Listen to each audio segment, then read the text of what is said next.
नमस्कार दोस्तों, स्वागत है आपका हमारे चैनल मनी माइंड में। तो आज हम लोग यहाँ पे बात करने जा रहे हैं विजय केडिया जी के बारे में और इसलिए बात कर रहे हैं कि उन्होंने एक स्मॉल कैप स्टॉक में इन्वेस्टमेंट किया और काफ़ी अच्छा इन्वेस्टमेंट है। उसके बाद स्टॉक देखे तो काफ़ी ज़बरदस्त तेज़ी उस स्टॉक में देखने को मिला है। तो इस वीडियो में हम लोग यही जानेंगे कौन से स्टॉक्स हैं, क्यों यहाँ पे उन्होंने खरीदारी की, क्या रेट पे खरीदारी हुआ होगा, कब खरीदारी की, कितना का इन्वेस्टमेंट है, कंपनी क्या करती है, सारा कुछ डिटेल में इस वीडियो में हम लोग समझेंगे। कभी भी कोई बड़ा इन्वेस्टर किसी स्टॉक में इन्वेस्ट करता है तो हमें ज़रूर उसे ट्रैक करना चाहिए, फॉलो करना चाहिए, क्या-क्या कंपनी करती है। तो हमें एक आइडिया लगता है कि बड़े इन्वेस्टर जो हैं वो तो शॉर्ट टर्म के लिए इन्वेस्ट करते नहीं, एक लॉन्ग टर्म पर्सपेक्टिव से इन्वेस्टमेंट करते हैं। तो हमें कुछ आइडिया लगता है कि क्या क्यों इन्वेस्टमेंट किए होंगे, क्या ये कंपनी में देखते हैं और काफ़ी हमें इंपॉर्टेंट इनसाइट भी उससे मिलता है और हमें भी कुछ इन्वेस्टमेंट का डिसीजन लेने में काफ़ी हेल्पफुल होता है। तो चलिए शुरुआत करते हैं वीडियो को। उससे पहले आपसे रिक्वेस्ट होगा, प्लीज़ चैनल को जरूर सब्सक्राइब करें। काफ़ी कम सब्सक्राइबर हमारे चैनल पर, इसलिए आपसे रिक्वेस्ट होगा प्लीज़ चैनल को जरूर सब्सक्राइब करें, वीडियो को लाइक करें ताकि स्टॉक मार्केट और फाइनेंस से रिलेटेड आपको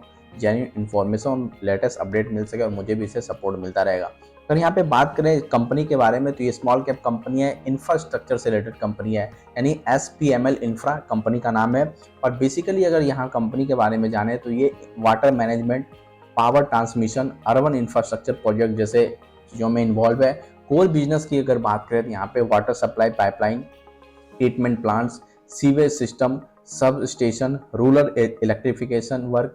और अगर देखें तो इनका जो काम मिलता है इनको बेसिकली मेनली जो इनका वर्क मिलता है ये गवर्नमेंट कॉन्ट्रैक्ट के थ्रू यहाँ पे इनको कंपनी को काम मिलता है। और अगर देखें तो सबसे इंपॉर्टेंट चीज़ अगर देखें तो मुझे लगता है कि ये काफ़ी इंपॉर्टेंट होगा। इन्होंने जो डिसीजन लिया होगा इन्वेस्टमेंट करने का, देखें तो न्यू बिजनेस अगर देखें तो बैटरी एनर्जी स्टोरेज सिस्टम, जो कि अभी शुरुआत ही हुआ है कुछ साल पहले अगर देखें तो उसमें भी कंपनी यहाँ पे एक्सप्लोर कर रही है और काफ़ी अच्छा यहाँ पे कंपनी अपने सेगमेंट में बिजनेस को स्ट्रेंथन भी कर रही है।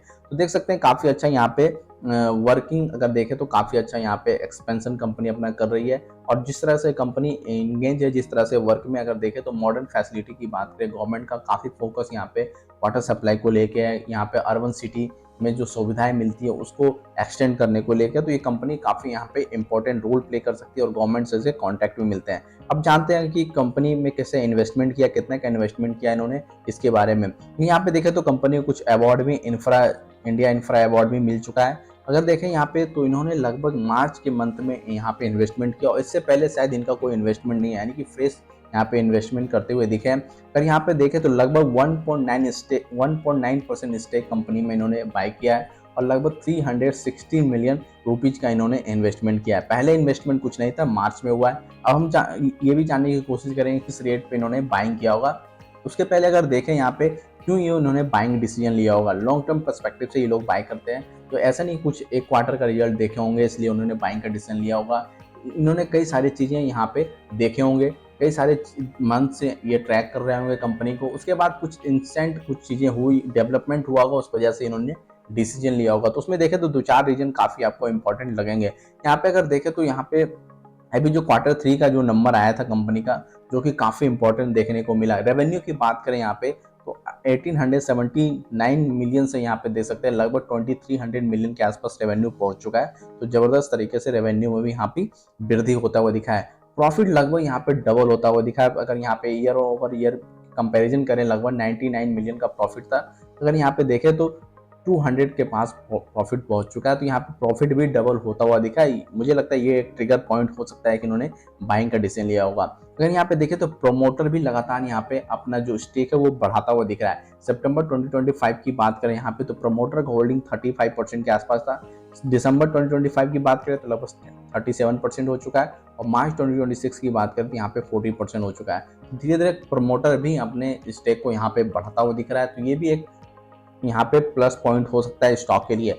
इसके अलावा देखें तो कई सारी चीज़ें डेवलप हो रही है कंपनी में। और यहाँ पे देखें तो काफ़ी अच्छा ऑर्डर का इनफ्लो, काफ़ी ऑर्डर का इनफ्लो देखे काफ़ी ज़बरदस्त तरीके से यहाँ पे देखने को मिल रहा है। अगर देखें तो यहाँ पे कई सारे प्रोजेक्ट यहाँ पे देख सकते हैं, झारखंड, मध्य प्रदेश, राजस्थान। इसके अलावा देखिए तमिलनाडु, जो कि इनका ज़्यादा प्रोजेक्ट वहाँ मिलता है। इसके अलावा देख सकते हैं झारखंड, मध्य प्रदेश और राजस्थान से इनको ऑर्डर मिलता हुआ दिख रहा है। वाटर प्रोजेक्ट के लिए कुछ ऑर्डर यहाँ पे मिलता हुआ दिख रहा है। अगर यहाँ पे बात करें तो अभी इनका जो ऑर्डर बुक है अगर देखें तो लगभग 43.8 बिलियन के आसपास यहाँ पे ऑर्डर बुक देखने को मिल रहा है। इसके अलावा यहाँ पे देख देख सकते हैं कि कई सारे जो प्रोजेक्ट टेंडर निकलते हैं उसमें कंपनी पार्टिसिपेट भी कर रही है, और खासकर BESS जो बैटरी एनर्जी स्टोरेज सिस्टम है उसमें पार्टिसिपेट कर रही है। और कंपनी को उम्मीद है कि आने वाले 6 से 12 मंथ में ये जो लगभग लगभग देखें तो 90 बिलियन का ऑर्डर जो है वो इस BESS ऑर्डर से मिल सकता है, यानी बैटरी एनर्जी स्टोरेज सिस्टम के से लगभग यहाँ पे 90 बिलियन का ऑर्डर यहाँ पे मिल सकता है। और अगर देखें तो कई सारे कंपनी में ऑर्डर जो फ्लॉट होते हैं उसमें टेंडर में पार्टिसिपेट भी कर रही है कंपनी। जैसे अगर देखें तो NTPC जो टेंडर निकालती है उसमें पार्टिसिपेट कर रही है। अगर देखें तो जल जीवन मिशन जैसे जो गवर्नमेंट का प्रोजेक्ट है उसमें कंपनी काफ़ी अच्छा यहाँ पे काम कर रही है। स्मार्ट सिटी प्रोजेक्ट हो गया, इरिगेशन स्कीम हुआ, इस सब सारे सेगमेंट में देखें तो कंपनी का यहाँ पे प्रेजेंस है, और आने वाले टाइम इनका बिजनेस अगर देखें तो ग्रो करता हुआ दिखेगा। अगर यहाँ पे बैटरी एनर्जी स्टोरेज सिस्टम की बात करें, ये भी एक अच्छा खासा यहाँ पे बढ़ता हुआ बिजनेस। अगर कोई कंपनी इसमें भी इनिशियल फेज में है तो मुझे लगता है आने वाले टाइम में उनका बिजनेस ग्रोथ काफ़ी अच्छा यहाँ पे देखने को मिलेगा। अगर यहाँ पे देखें तो स्टॉक अगर देखो तो काफ़ी तेज़ी यहाँ पे मुझे लगता है कि जब से इनका बाइंग का न्यूज़ आया होगा तब से स्टॉक में बड़ी तेज़ी यहाँ पे देखने को मिला। और ये लगभग यहाँ पे मार्च में इन्होंने खरीदारी की, यानी कि जब ये गिरावट हो रहा था वॉर की वजह से, उसके दौरान मुझे लगता है ये इन्होंने खरीदारी की है। यानी कि अगर देखें तो 52 वीक लो अगर यहाँ पे स्टॉक का देखें जो कि मार्च में लगा है लगभग ₹152 के आसपास। अभी अगर देखें तो लगभग ये 200 के 5 के से पार हो चुका है स्टॉक। यानी देख सकते हैं पिछले 7-8 दिन में ही स्टॉक काफ़ी ज़बरदस्त तरीके से यहाँ पे बढ़ा है। यानी कि हम लोग समझ सकते हैं कि लगभग अगर इनका अगर एवरेज प्राइस मार्च का देखें कि किस प्राइस पे इन्होंने बाइंग किया होगा, तो मुझे लगता है 170-180 के रेंज में शायद इन्होंने बाइंग किया होगा, क्योंकि 150 के आसपास का यहाँ पे लेटेस्ट अगर लो देखें 150 के आसपास है। यानी कि मुझे लगता है 170-180 के बीच यहाँ उन्होंने बाइंग की होगी। और अभी देखें तो 216 के आसपास यहाँ पे प्राइस चल रहा है। मुझे लगता है जब से ये न्यूज़ इनका बाइंग का आया होगा उसके बाद यहाँ पे ज़बरदस्त तेज़ी देखने को मिला होगा। आपका क्या कहना है कंपनी पे? कैसा आपको कंपनी लगा? क्या कंपनी का बिजनेस आने वाले टाइम में ग्रो कर सकता है? क्या इसमें आप इन्वेस्टमेंट करने की सोच सकते हैं? कमेंट बॉक्स में जरूर बताएं। इन्फॉर्मेशन अच्छा लगा तो वीडियो को लाइक करें। जाते जाते आपसे रिक्वेस्ट है प्लीज़ चैनल को जरूर सब्सक्राइब करें।